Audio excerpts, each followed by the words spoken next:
Assalamualaikum warahmatullahi wabarakatuh. Saya Resti Maulansari, peserta Latsar CPNS PPSDM Regional Bandung, golongan 3, angkatan 20, kelompok 4. Pada kesempatan ini, saya akan menjelaskan tentang sintesa agenda 3 dan personal branding. Dalam sintesa agenda 3 akan dibahas mengenai manajemen ASN, pelayanan publik, dan whole of government atau WOG. Manajemen ASN akan dibahas mengenai kedudukan dan peran ASN, fungsi dan kode etik ASN, hak dan kewajiban ASN, serta konsep sistem merit dalam pengelolaan ASN.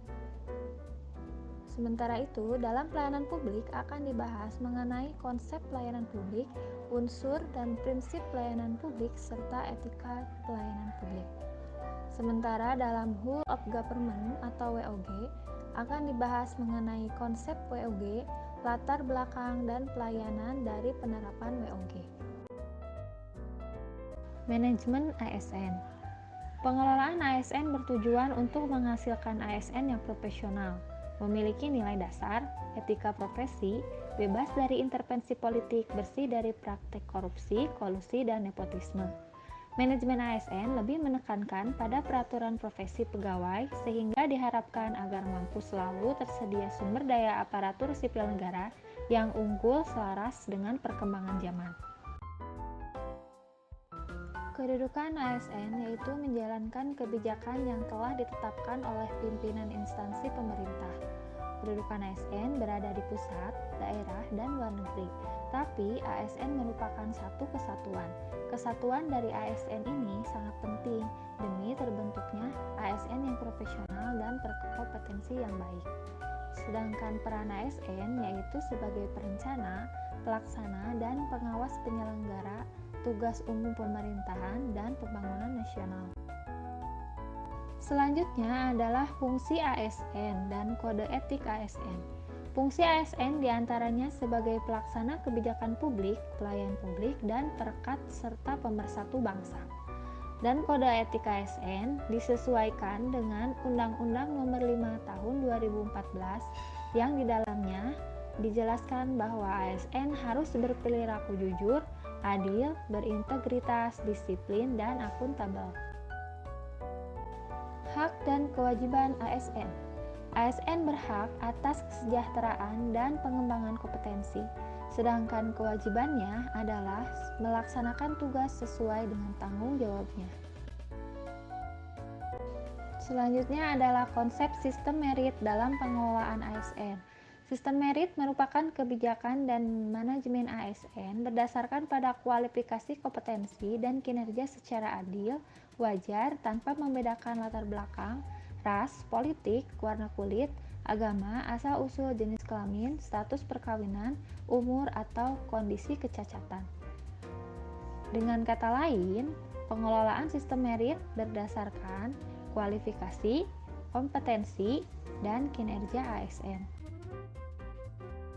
Selanjutnya akan dibahas mengenai konsep pelayanan publik, yang diartikan sebagai pemberian pelayanan atau melayani keperluan orang dan masyarakat ataupun organisasi yang mempunyai kepentingan pada organisasi itu, sesuai dengan aturan pokok dan tata cara yang ditentukan dan ditujukan untuk memberikan kepuasan kepada penerima pelayanan.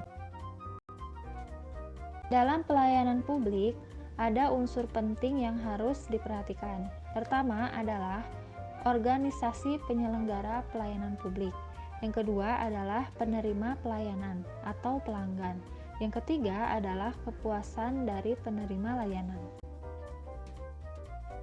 Sedangkan prinsip pelayanan publik diantaranya adalah partisipatif, tidak diskriminatif, mudah terjangkau, transparan, efektif dan efisien, akuntabel, responsif, mudah dan murah, serta berkeadilan. Dalam melayani publik, kita harus memperhatikan etika.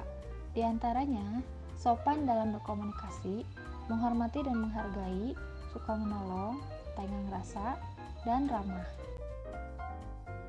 Dan selanjutnya kita akan membahas mengenai konsep WOG atau Whole of Government. Whole of Government merupakan pendekatan yang menekankan aspek kebersamaan dan menghilangkan sekat-sekat sektoral yang selama ini terbangun. Bentuk pendekatannya dapat dilakukan dalam pelembagaan formal maupun informal. Selain itu, WOG juga lebih menekankan pengintegrasian upaya-upaya kementerian atau lembaga pemerintahan dalam mencapai tujuan bersama. Beberapa alasan mengapa WOG sangat penting dan dapat perhatian dari pemerintah. Pertama adalah adanya faktor eksternal seperti dorongan publik, perkembangan teknologi informasi, situasi dan dinamika kebijakan yang lebih kompleks. Selanjutnya adalah fenomena ketimpangan antara faktor-faktor internal sebagai akibat dari adanya nuansa kompetisi antara sektor dalam pembangunan. Kemudian, keberagaman latar belakang nilai, budaya, adat istiadat, dan bentuk latar belakang lain yang mendorong adanya kompetensi disintegrasi bangsa. Pelayanan dari penerapan WOG, yaitu menyatukan seluruh sektor yang terkait dengan pelayanan publik, diantaranya pelayanan administratif, pelayanan jasa, pelayanan barang, dan pelayanan regulatif. Berikut ini adalah praktek WOG yang ada di Indonesia. Sebagai ASN masa kini, kita harus mengetahui kedudukan, tugas, dan fungsinya, serta melaksanakan kebijakan dan pelayanan publik secara profesional, netral, dan bebas KKN. ASN juga harus melakukan pengembangan diri dengan meningkatkan kompetensi kualifikasi dan kinerja. Salah satu implementasi dari pelayanan publik yang baik yaitu adalah dengan memberikan inovasi kegiatan pembelajaran. Salah satunya adalah inovasi dalam pembelajaran daring, yaitu melakukan koordinasi, kolaborasi, dan integrasi dalam pelayanan melalui gagasan kreatif dan inovatif dengan memanfaatkan teknologi digital. Misalnya, menyampaikan materi pembelajaran melalui media pembelajaran interaktif berbasis Android. Sekian pemaparan dari saya. Semoga bermanfaat. Wassalamualaikum warahmatullahi wabarakatuh.